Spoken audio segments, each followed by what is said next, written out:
Olá, boa noite. Eu sou o William Galvão e começa agora o Jornal da Justiça desta terça-feira, 28 de março.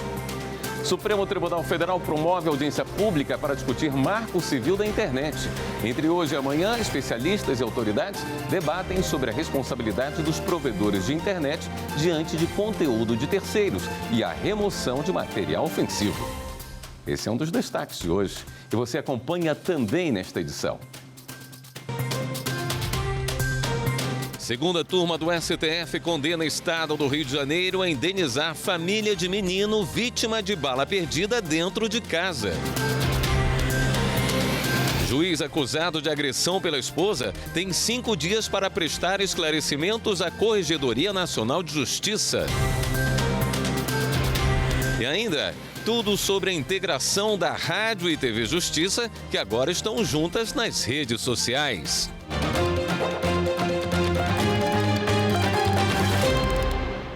Começou nesta terça-feira no Supremo Tribunal Federal a audiência pública que discute regras do Marco Civil da Internet. Serão 2 dias de exposições e debates sobre a matéria, que é objeto de 2 recursos extraordinários. O repórter Evne Araújo acompanhou a abertura do evento. O tema 987, de relatoria do ministro Dias Toffoli, discute a constitucionalidade de regra do Marco Civil da Internet, que exige ordem judicial prévia e específica de exclusão de publicações para responsabilização civil por danos causados pelos criadores do conteúdo. Na audiência pública, Dias Toffoli destacou o empenho das instituições em combater ilegalidades cometidas na rede. O adequado enfrentamento à proliferação de notícias fraudulentas e à desinformação tem mobilizado todas as instâncias de poder, sobretudo nos últimos anos, com audiências públicas realizadas no âmbito do Congresso Nacional e com inúmeras iniciativas de enfrentamento adotadas por essa Suprema Corte. O tema 533, de relatoria do ministro Luiz Fux, trata do dever da empresa que hospeda a página na internet de fiscalizar o conteúdo publicado e de retirá-lo do ar sem intervenção judicial quando for considerado ofensivo. O ministro ressaltou a relevância das opiniões que vão ser colocadas no decorrer dos debates. As questões jurídicas nós temos de saber por dever de ofício. A importância para nós é a expertise dos senhores quanto a esses aspectos interdisciplinares desse marco legal da internet. O ministro Gilmar Mendes lembrou de como as redes sociais foram usadas de forma negativa no planejamento dos atos antidemocráticos de 8 de janeiro. Que, de alguma forma, guardam conexão direta com esse uso abusivo da internet. E, claro, o sistema jurídico precisa de encontrar meios e modos de lidar com essa temática. A audiência pública sobre o Marco Civil da Internet vai ouvir 47 representantes de instituições públicas e privadas, da advocacia e da academia especialistas no assunto. O vice-presidente do Supremo Tribunal Federal, ministro Luiz Roberto Barroso, apontou a preocupação com a disseminação de discurso de ódio na internet. Desinformação, mentira deliberada, discurso de ódio, ataque à democracia e incitação à prática de crimes violam os 3 fundamentos que justificam a proteção da liberdade de expressão. É por essa razão que a mesma lógica que legitimou a proteção especial da liberdade de expressão agora justifica a nossa luta contra a desinformação e contra a disseminação do ódio. Alexandre de Moraes, presidente do Tribunal Superior Eleitoral e ministro do STF, considerou o atual modelo de gestão dos provedores pouco eficiente e, por isso, defendeu a criação de regras. Nós temos que avançar, nesse avanço, depois analisar se foi suficiente e novamente avançar. O que nós não podemos realmente é continuar com o modelo atual. O modelo atual já se mostrou ineficiente, o modelo atual já demonstrou que pode ser instrumentalizado contra a democracia, que pode ser instrumentalizado contra o Estado de Direito. O ministro da Justiça e Segurança Pública, Flávio Dino, citou casos recentes de mortes de jovens motivadas por discursos de ódio nas redes sociais. Quantos homicídios estão sendo perpetrados em escolas? A liberdade de expressão não está em risco quando se regula. Ao contrário, defender a liberdade de expressão é regulá-la, porque diz respeito ao desenho e ao conteúdo do direito. O advogado-geral da União, Jorge Messias, falou sobre a importância de avançar na criação de políticas que garantam democracia também nas redes. E as contribuições dos especialistas já ajudarão a avançar mais uma etapa no aprimoramento da defesa dos direitos fundamentais e, em última análise, da nossa democracia brasileira nesse ambiente digital. E a audiência pública que discute regras do Marco Civil da Internet continuou durante a tarde de hoje. O repórter Renato Rosa conta como foi. Boa tarde a todos. O destaque do debate foi o artigo 19 do Marco Civil da Internet.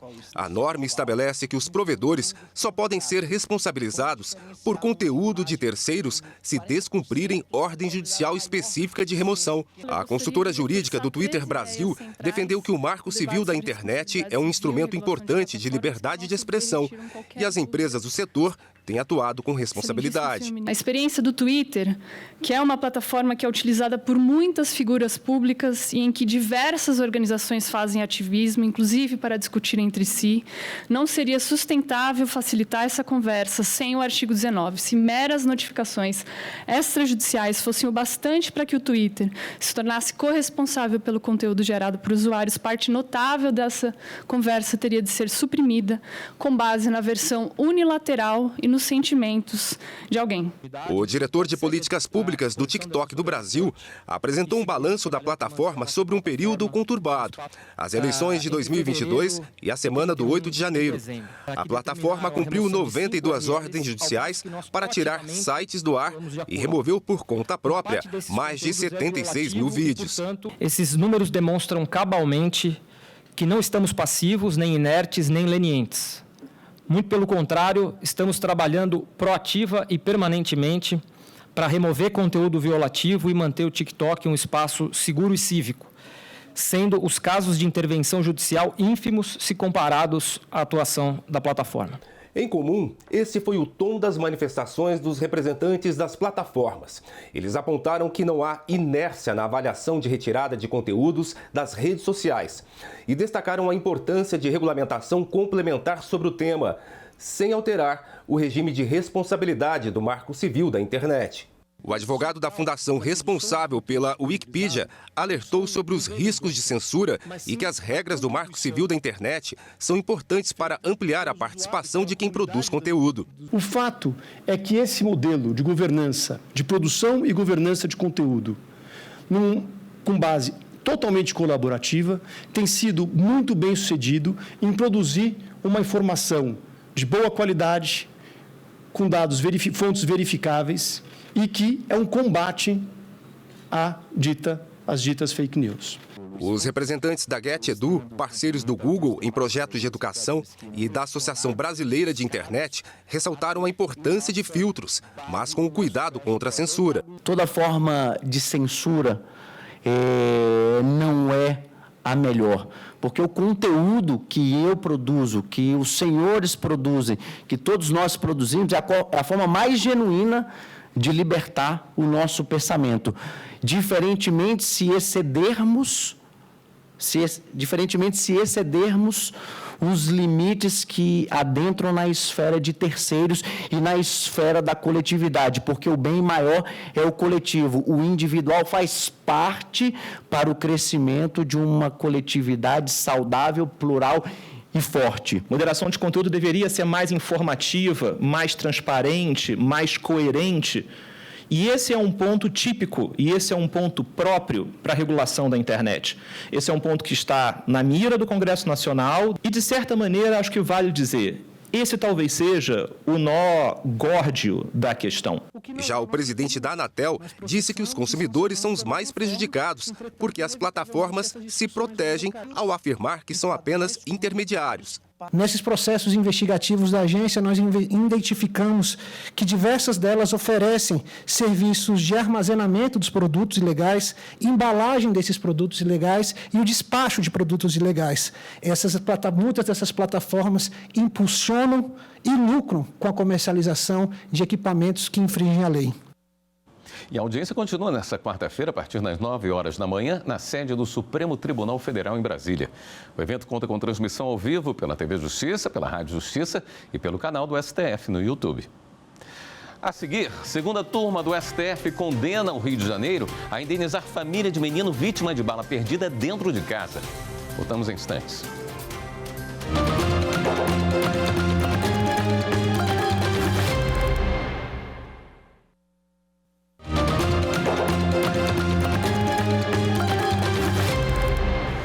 A segunda turma do Supremo negou um recurso da União para manter a condenação de ex-presidente da Associação dos Juízes Federais da Primeira Região. Repórter Marta Ferreira tem mais informações. O processo envolve Moacir Ferreira Ramos, ex-presidente da Associação dos Juízes Federais da Primeira Região. Ele ficou à frente da entidade entre 2008 e 2010.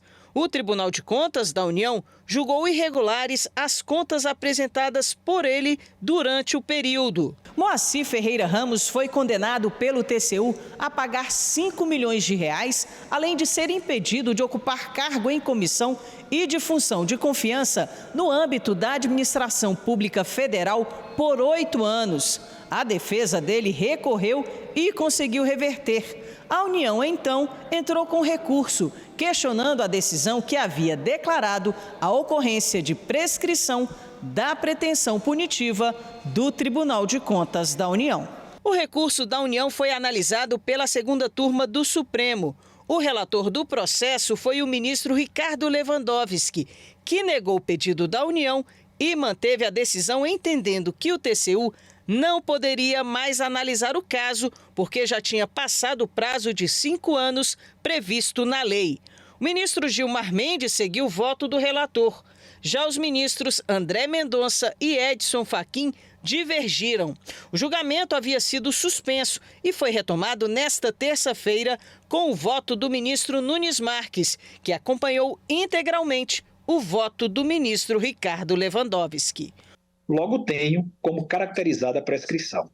Além disso, a alegação apresentada pelo ente central no sentido de que a data da ocorrência do fato ilícito ou da cessação de seus efeitos não se presta a funcionar como termo de início do prazo prescricional para a atuação dos tribunais de contas, conforme reconhecido pelo plenário do Supremo Tribunal Federal na ADI 5509. Não pode ser acatada, porquanto, como já afirmado a Alhures, o impetrante não teve conhecimento dos eventos tendentes à apuração de fato ou de responsabilização que se deu apenas no ano de 2017. Com isso, por maioria, a segunda turma negou o recurso da União, reconhecendo a prescrição para aplicação da pena pelo TCU. E ainda na sessão de hoje, a segunda turma, por maioria, decidiu que o Estado do Rio de Janeiro deve indenizar a família de uma criança morta por bala perdida em 2014. Os ministros julgaram o recurso dos parentes da vítima, questionando a decisão do Tribunal de Justiça do Rio contra a responsabilização da administração pública. O relator foi o ministro Nunes Marques, mas prevaleceu o voto divergente do ministro Gilmar Mendes. Ele concluiu que, em caso de morte em operação da polícia, cabe ao Estado comprovar que a iniciativa foi legal e, caso contrário, é devida a indenização por danos morais. O Conselho Nacional de Justiça abriu processo administrativo disciplinar contra um desembargador do Tribunal de Justiça de Sergipe, suspeito de crimes como venda de sentenças. Repórter Viviane Novaes tem os detalhes. O desembargador Luiz Antônio Mendonça é apontado pela Polícia Federal como responsável pela venda de sentenças do Tribunal de Justiça de Sergipe a acusados de homicídios e de tráfico de drogas. Mendonça ainda teria cometido crimes relacionados à participação num homicídio, lavagem de dinheiro e tentativa de embaraço à investigação sobre ele próprio. O plenário do CNJ decidiu abrir contra ele um processo administrativo disciplinar, o PAD, e afastar o desembargador do cargo durante a apuração do caso. Os conselheiros também abriram um PAD contra o juiz Pedro Henrique Holanda Pascoal, do Maranhão. Segundo denúncia de uma empresa ao CNJ, o magistrado teria atuado de forma parcial em processos movidos por servidores subordinados a ele. Nas sentenças, o magistrado teria beneficiado os funcionários com altos valores. O CNJ também aprovou a recondução do conselheiro Luiz Fernando Bandeira de Mello como ouvidor geral. O conselheiro vai assumir a ouvidoria do Conselho por mais 2 anos. A Corregedoria Nacional de Justiça abriu reclamação disciplinar contra o juiz de direito Valmir Maurício Júnior, da 5ª Vara Civil de Guarulhos, em São Paulo, acusado pela esposa de violência física e psicológica, além de diversos abusos sexuais. Os fatos narrados no inquérito policial, caso confirmados como condutas criminosas, configuram também a prática de graves infrações disciplinares. A Corregedoria analisa ainda a necessidade de afastamento do magistrado de suas funções. Ele será intimado e terá 5 dias para prestar esclarecimentos. O vice-presidente do Superior Tribunal de Justiça negou envio de recurso ao Supremo contra a libertação de Monique Medeiros, acusado da morte do filho em Riborel. Mais informações na reportagem de Jéssica Castro. O vice-presidente do STJ, ministro Og Fernandes, considerando não haver tema essencialmente constitucional, negou o recurso extraordinário do Ministério Público Federal contra a decisão que concedeu habeas corpus para Monique Medeiros, acusada da morte do próprio filho, Henri Borel, para que ela pudesse aguardar o julgamento em liberdade. Monique teve a prisão preventiva determinada logo após a morte do menino, em março de 2021. Posteriormente, o juiz de primeiro grau ordenou a soltura dela, mas o Tribunal de Justiça do Rio de Janeiro restabeleceu a prisão. Em agosto do ano passado, ao julgar habeas corpus ajuizado em favor de Monique, o então relator no STJ, ministro João Otávio de Noronha, entendeu ser possível revogar a prisão cautelar devido ao término da instrução do processo e da ausência de razões concretas para a manutenção da medida. Para o relator, não seria tolerável manter a prisão apenas com base no clamor público ou na gravidade do crime. A decisão que concedeu habeas corpus foi mantida em setembro pela 5ª turma e o Ministério Público Federal entrou com recurso buscando submeter o caso ao Supremo Tribunal Federal. O MPF alegou que fundamentos adotados pela Justiça Carioca foram desconsiderados e que a comoção social gerada pelo caso seria sim razão para a manutenção da prisão de Monique.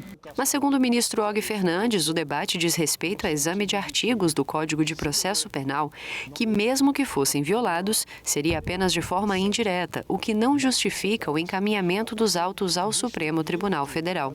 O ministro negou ainda a admissão do recurso do pai do menino Henri, Leniel Borel de Almeida Júnior, entendendo que Leniel, que atua no processo como assistente de acusação, não tem legitimidade para interpor recurso extraordinário contra a decisão concessiva de habeas corpus.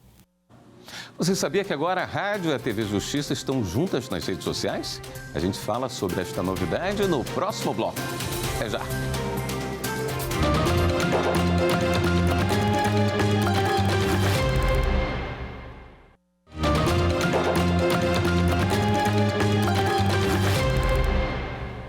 O Superior Tribunal de Justiça suspendeu ações sobre autorização sanitária para empresas plantarem cannabis até a definição de precedente qualificado. Mais informações com a repórter Michele Chiapa. A decisão da primeira sessão do STJ de suspender a tramitação das ações individuais ou coletivas que discutem a possibilidade de autorização para importação e cultivo de variedades de cannabis para fins medicinais, farmacêuticos ou industriais ocorreu após a admissão de incidente de assunção de competência. O IAC é um instrumento por meio do qual se transfere de um colegiado para outro maior, dentro do mesmo tribunal, a competência para julgar caso que envolva relevante questão de direito. A relatora do recurso especial, ministra Regina Helena Costa, destacou que o recurso admitido no IAC aborda questão importante em termos jurídicos, econômicos e sociais.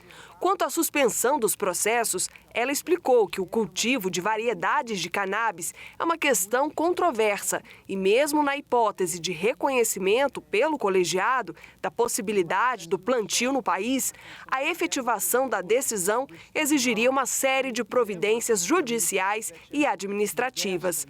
O recurso especial que motivou a admissão do IAC no STJ foi interposto por uma empresa de biotecnologia que pediu autorização para importar sementes para plantio, comercialização e exploração industrial da cannabis sativa. No entanto, o Tribunal Regional Federal da 4ª Região entendeu que a ampla autorização nesses casos seria matéria política, não cabendo ao Poder Judiciário intervir nessa esfera para atender a interesses empresariais. Para o julgamento do IAC, além da suspensão nacional dos processos, a ministra Regina Helena Costa determinou que ocorra a comunicação a diversos órgãos e instituições, como, por exemplo, a Secretaria Antidrogas do Ministério da Justiça, o Conselho Federal de Medicina, o Ministério da Agricultura, Pecuária e Abastecimento, entre outros. A intenção é que todos os interessados no assunto tenham oportunidade de se expressar sobre o tema, sem prejuízo da concessão de oportunidade de manifestação. O Ministério Público Federal pediu a suspensão da demolição de imóveis na BR-040 para resguardar os direitos de 40 famílias removidas da região. Madeleine Machado. O Ministério Público Federal afirma que as ordens de demolição feitas pela Companhia de Concessão Rodoviária Juiz de Fora, Rio de Janeiro, e a Agência Nacional de Transporte Terrestre, a ANTT, violam determinações do Supremo Tribunal Federal, que estabeleceu um regime de transição de remoções coletivas para que sejam observados os direitos dos envolvidos. De acordo com o MPF, ao decidir as 40 sentenças ao mesmo tempo, o magistrado justificou que cada um dos processos tratava de demolição em ação individual e não de um procedimento de demolição coletiva, para que os casos não fossem enquadrados na determinação do Supremo. A partir de hoje, Rádio e TV Justiça estão juntas nas redes sociais. Anota aí, @Rádio e TV Justiça. Acompanhe detalhes dessa novidade na reportagem de Fernanda Porto. @Rádio TV Justiça. Agora é assim que você encontra todo o nosso conteúdo na internet. A rádio e a TV se uniram para que você possa assistir aos programas, jornais e entrevistas da forma que quiser. A coordenadora de novas mídias e responsável pelo projeto de integração das redes, Mariana Xavier, explica as novidades.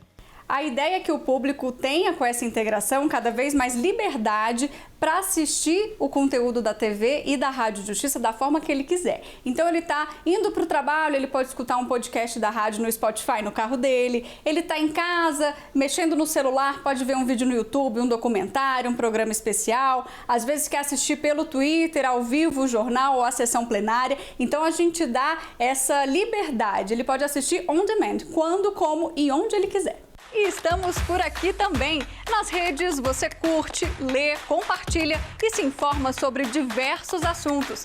Tudo isso aqui na palma da mão. Além das redes, tem integração fora da tela também. Eu, por exemplo, Fernanda Porto, fui repórter por 7 anos da TV e agora estou na equipe da rádio. Mas com a integração, os repórteres da TV podem ser ouvidos na rádio e vice-versa. Outra mudança é que a rádio transmite ao vivo simultaneamente os jornais da Justiça, primeira e segunda edição, que já eram exibidos ao vivo pela TV e no canal no YouTube.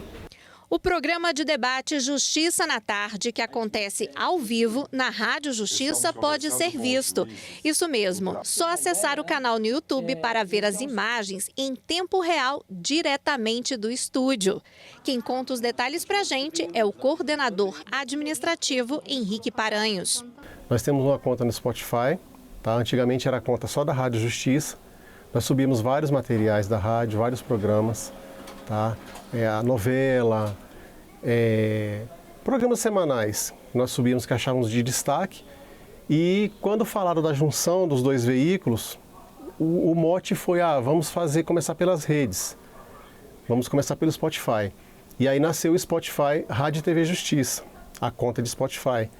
E nessa conta surgiu o primeiro produto conjunto, né, que nós chamamos de Em Destaque. Ele nasceu das matérias especiais, tá? Nós temos matérias especiais tanto na rádio quanto na TV. Geralmente elas podem ser atemporais ou datadas, uma comemoração específica. Dia da Mulher, por exemplo, Dia da Mulher virou um Em Destaque, um podcast em destaque. Então a gente sobe esse material que foi veiculado tanto em rádio e na TV, e ele sobe para o Spotify. O apresentador Walter Lima acredita que as novidades reforçam o poder de abrangência do rádio. Agora, você juntando justamente as tecnologias, esses meios de comunicação, sensacional. Ou seja, no rádio, o pessoal me sintonizando pela frequência da emissora, eu vou atingir um determinado raio de ouvintes devido à potência da emissora da rádio. Agora, eu chegando no YouTube, não tem limite. E para tudo ser integrado, é preciso uma linguagem clara e objetiva. Assim, quem acompanha, seja pela rádio, TV ou internet, entende as notícias da justiça brasileira facilmente. Um desafio para os cerca de 170 jornalistas e técnicos audiovisual. Então segue a gente, estamos no YouTube, Instagram, Spotify e Twitter. Anota aí, @Rádio e TV Justiça. Ouça, leia ou assista. É você que escolhe. Onde? Quando? E como quiser. Rádio e TV Justiça. Agora, juntos.